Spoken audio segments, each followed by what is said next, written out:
नियतीच्या कुशीतलं प्रेम भाग 21. मुंबईच्या गजबजलेल्या सकाळीत सनराइज हॉस्पिटलमध्ये अन्वीचा दिवस नेहमीपेक्षा जास्त व्यस्त होता. नुकत्याच सुरू झालेल्या शस्त्रक्रियांच्या मालिकेमुळे तिच्यावर कामाचा ताण वाढला होता. परंतु तिने बाबांकडून शिकलेल्या शिस्तीमुळे आणि मनोबलामुळे ती प्रत्येक गोष्ट निर्धाराने सांभाळत होती. डॉक्टर म्हणून तिचं नाव आता सगळ्यांच्या ओठांवर होतं आणि याच कारणामुळे काहींना तिच्याविषयी मत्सर वाटत होता. त्या काही दिवसांत रोहनचे वागणे आणखीनच संशयास्पद झाले होते. तो नेहमी काहीतरी बहाणा काढून तिच्या कामात अडथळा आणत होता. कधी फाईल्स वेळेवर पोहोचत नसत, कधी औषधांचा साठा अचानक कमी पडायचा.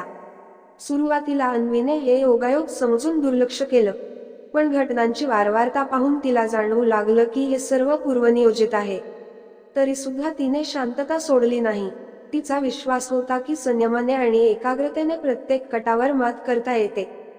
दरम्यान एक महत्त्वाची शस्त्रक्रिया ठरली होती, प्रसिद्ध समाजसेविका कविता शर्मा यांची. त्या गंभीर आजाराने त्रस्त होत्या आणि देशभरातील नजरा या शस्त्रक्रियेकडे लागलेल्या होत्या. अशा रुग्णांच्या जबाबदारीमुळे दवाखान्यातील सगळं वातावरण तणावपूर्ण झालं होतं. अन्वीवर जबाबदारी होती, कारण ती या ऑपरेशन टीमची प्रमुख डॉक्टर म्हणून निवडली गेली होती. या बातमीने संपूर्ण स्टाफमध्ये खळबळ उडाली. काहींनी तिचं कौतुक केलं, तर काहींना हे सहन झालं नाही. विशेषतः रोहनच्या मनात ईर्ष्या आणखीनच वाढली.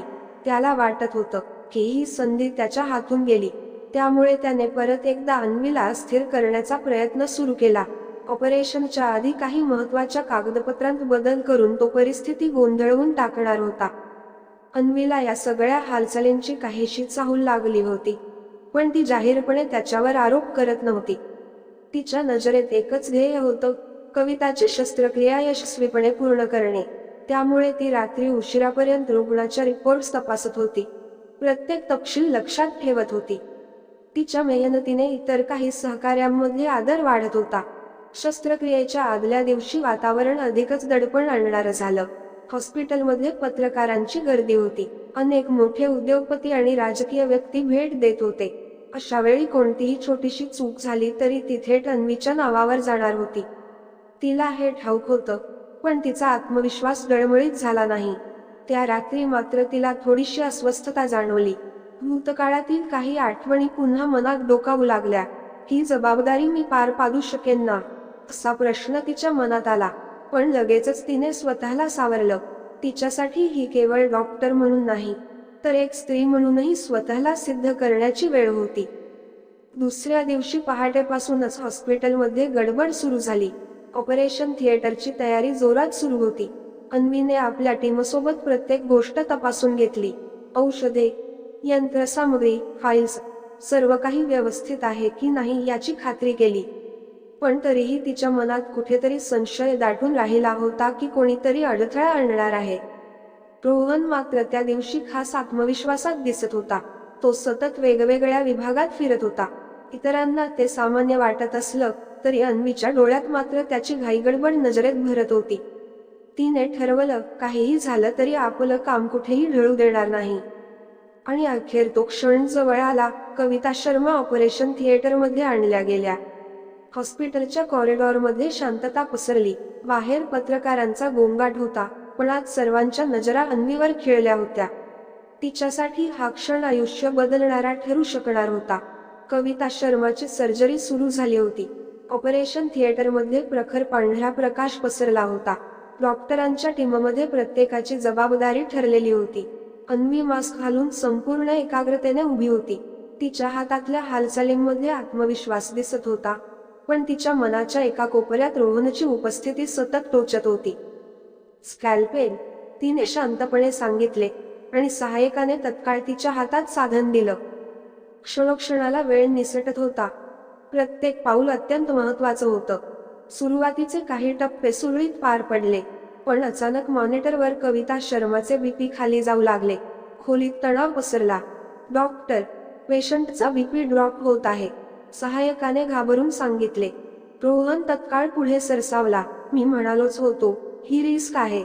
मला ऑपरेशन हाती घ्यायला द्या, तो आत्मविश्वास दाखवत म्हणाला. अन्वीने मात्र शांतपणे त्याच्याकडे पाहिले. तिच्या आवाजात किंचितही घाई नव्हती. Doctor Rohan, please back off. ही माझी केस आहे. मला ठाऊक आहे काय करायचं. क्षणभर वातावरण गोठलं. बाकीचे डॉक्टर्स आणि नर्सेस एकमेकांकडे पाहू लागले. पण अन्वीच्या नजरेत ठाम विश्वास होता. तिने ताबडतोब आवश्यक औषध द्यायचे आदेश दिले आणि तिच्या सुयोग्य हाताळणीमुळे काही मिनिटातच कविता शर्माचा बीपी स्थिर झाला. रोहनचा चेहरा तांबडा झाला होता, पण तो गप्प राहिला. ऑपरेशन पुढे सुरू राहिले आणि 2 तासांच्या संघर्षानंतर शेवटी सर्जरी यशस्वीरित्या पूर्ण झाली. थकलेली पण दिलासा मिळालेली अन्वी बाहेर आली. बाहेर कविता शर्माचा मुलगा डोळ्यात पाणी घेऊन उभा होता. थँक यू डॉक्टर, तुम्ही माझ्या आईला वाचवलत, तो म्हणाला. अन्वी हलकसं हसली, पण तिच्या मनात एक वेगळंच समाधान होतं. आज तिने स्वतःवरच नाही तर इथल्या प्रत्येकाला दाखवलं होतं की ती फक्त नावापुरती डॉक्टर नाही, तर खरी जीवन वाचवणारी शक्ती आहे. डॉक्टर आर्या सेन नुकतीच एक गुंतागुंतीची सर्जरी आटोपून ऑपरेशन थिएटरमधून बाहेर आली होती. तिच्या हातातले ग्लोव्ज काढताना तिच्या चेहऱ्यावर थकवा होता, पण डोळ्यात एक वेगळीच चमक होती. जणू ती स्वतःशीच काहीतरी बोलत होती, काहीतरी सांगण्याचा प्रयत्न करत होती. सर्जरी यशस्वी झाली होती आणि ती यशाची आनंदाची लहर तिच्या मनात होती, पण तरीही तिचं मन कुठेतरी अडकलेलं होतं. भूतकाळाच्या सावल्या तिच्या विचारांवर अधूनमधून पसरत होत्या आणि त्या सावल्यांना ती कितीही झटकायचा प्रयत्न करत होती, तरी त्या मागे लागल्या होत्या. ती नर्सिंग स्टेशनजवळ थांबली. तिथल्या रजिस्टरमध्ये काही नोंदी करायला लागली. तिचे हात स्थिर होते, पण मनात एक अस्वस्थता दबा धरून बसली होती. ती काहीतरी लिहित असताना तिच्या खिशातला फोन व्हायब्रेट झाला. तिने हातातलं पेन खाली ठेवलं आणि फोन काढला. स्क्रीनवर चमकणारं नाव पाहून तिचा श्वास क्षणभर अडकला.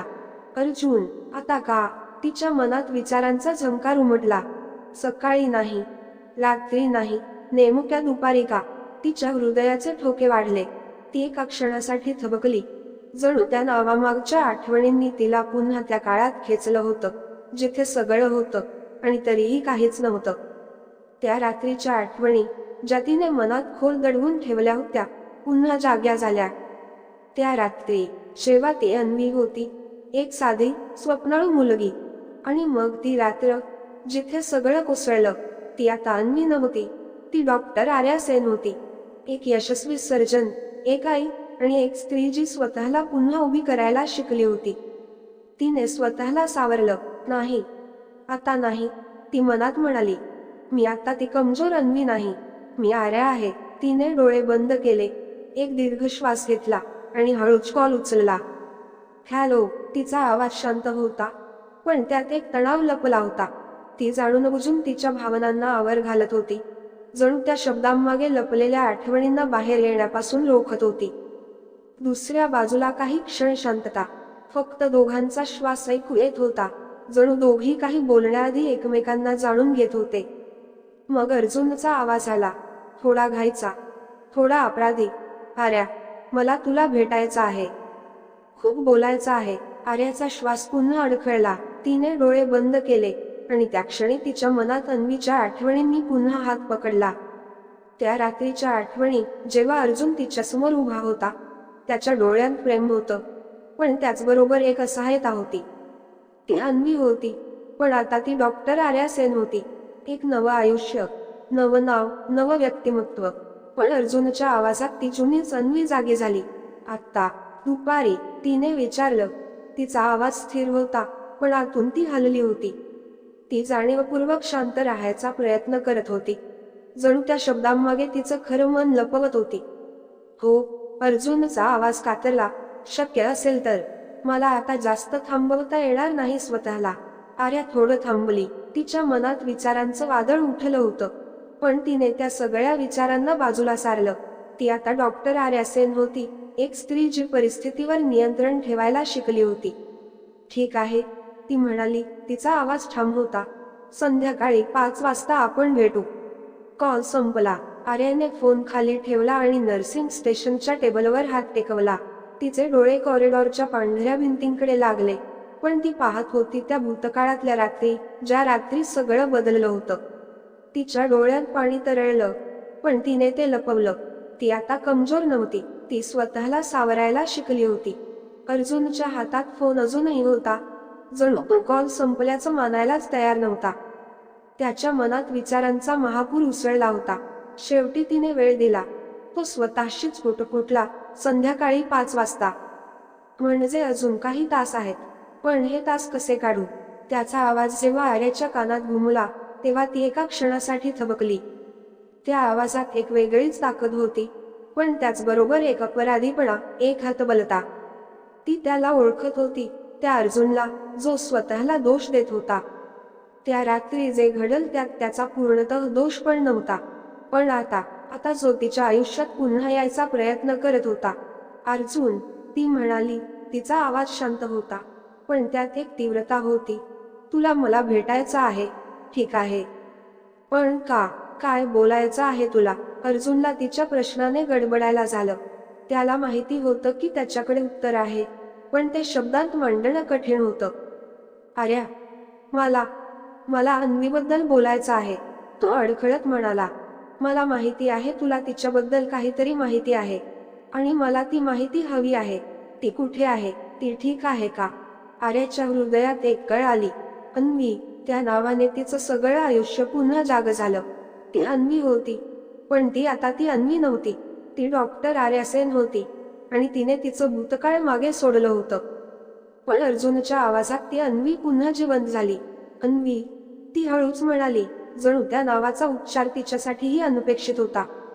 तुला तिच्याबद्दल काय माहिती पाहिजे आहे? अर्जुन, मला माहिती आहे की ती त्रासात होती. अर्जुनचा आवाज आता अधिक ठाम झाला. मला माहिती आहे की त्या रात्री जे घडलं, आणि मी तिला वाचवू शकलो नाही. पण मला तिला भेटायचं आहे. आर्या, मला तिच्याशी बोलायचं आहे. मला तिची मुलं बघायची आहेत. आर्याचा श्वास पुन्हा अडकला.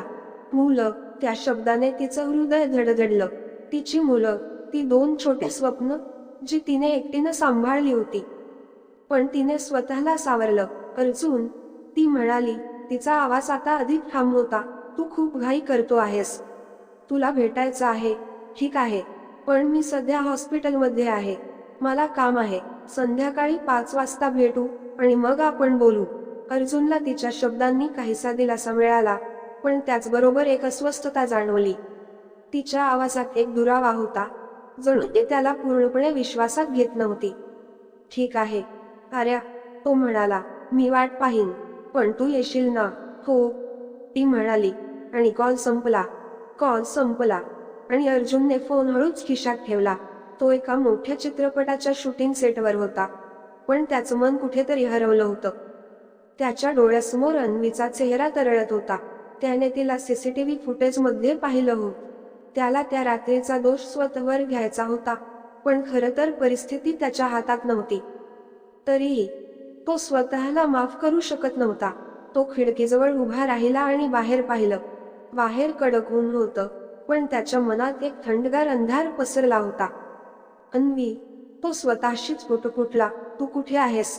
तुझी मुलं, ती माझीच आहेत ना? त्याच्या डोळ्यात पाणी तरळलं, पण त्याने ते लपवलं.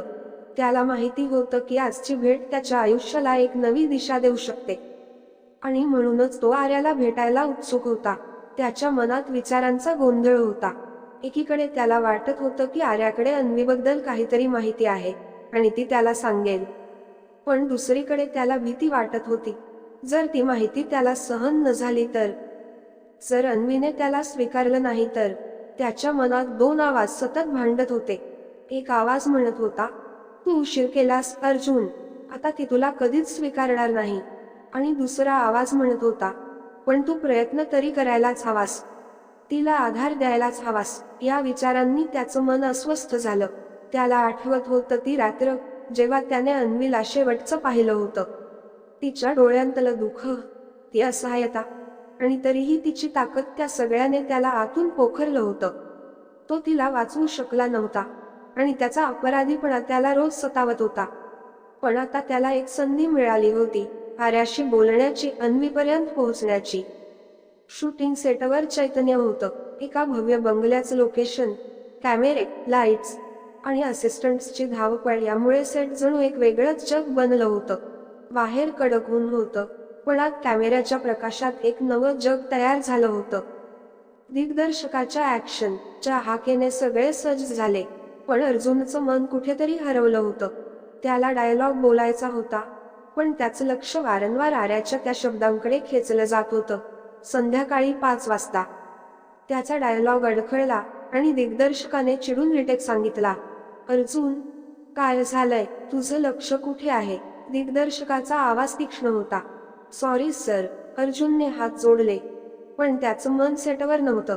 तो मनात ठामपणे म्हणाला, आजच्या शूटनंतर मी थेट तिच्याकडे जाणार. हाच दिवस माझ्या आयुष्यातला टर्निंग पॉइंट असेल.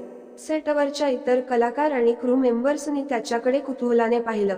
अर्जुन हा नेहमीच प्रोफेशनल होता, पण आज त्याचं काहीतरी चुकत होतं. त्याच्या चेहऱ्यावर एक अस्वस्थता दिसत होती, जणू तो कुठेतरी हरवला होता. त्याचा सहकलाकार रिया त्याच्याजवळ आली आणि म्हणाली, अर्जुन, तू ठीक आहेस ना? आज तुझं लक्ष कुठेतरी आहे. अर्जुनने हसण्याचा प्रयत्न केला, पण त्याचं हसू अडखळलं. हो रिया, मी ठीक आहे. फक्त थोडं मनात गोंधळ आहे. रियाने त्याच्याकडे काही क्षण पाहिलं आणि मग हसत म्हणाली, ठीक आहे, पण तुझा हासीन नीट कर, नाहीतर दिग्दर्शक आम्हा सगळ्यांना रात्रभर इथे थांबवेल. अर्जुनने मान हलवली, पण त्याचं मन सेटवर नव्हतं. त्याला फक्त एकच विचार सतावत होता, संध्याकाळी 5 वाजता. उर्वरित कथा पुढील भागात पाहू. नियतीच्या कुशीतलं प्रेम भाग 21 लवकरच येतो. तुम्हाला ही कथा आवडली असेल तर लाईक आणि कमेंट करायला विसरू नका. पुढील भागासाठी सबस्क्राईब करा आणि इंस्टाग्रामवर देखील फॉलो करा. धन्यवाद.